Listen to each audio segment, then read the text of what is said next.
it has that exposure, and we looked at that in a couple programs.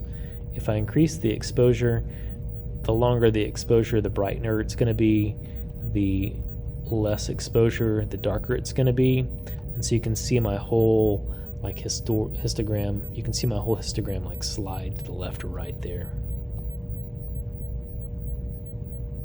Usually just a small adjustment, maybe a little bit brighter, a little bit darker, might be useful for your photo if it's just a little bit underexposed or a little bit overexposed.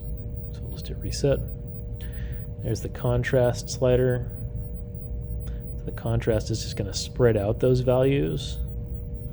So adding a little contrast kind of has the same effect of darkening those shadows in the canyon there. If I lower the contrast, it's going to kind of start to wash out the image. Everything's going to look a little less dark. Some of those shadows are going to start to go away. So we'll just do reset all. You have highlights, so the stuff that's brighter in the image, by increasing the highlights is going to make it a little more brighter.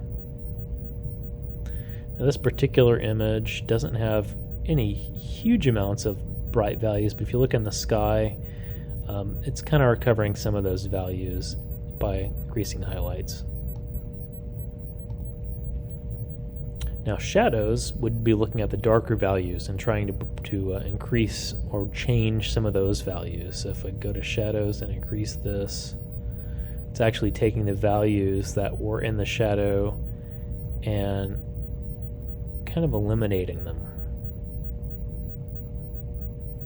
You can use these sliders in tandem, so you could maybe lower the exposure a little bit, go to the highlights, and then try to recover a little bit of that highlight adjustment or detail,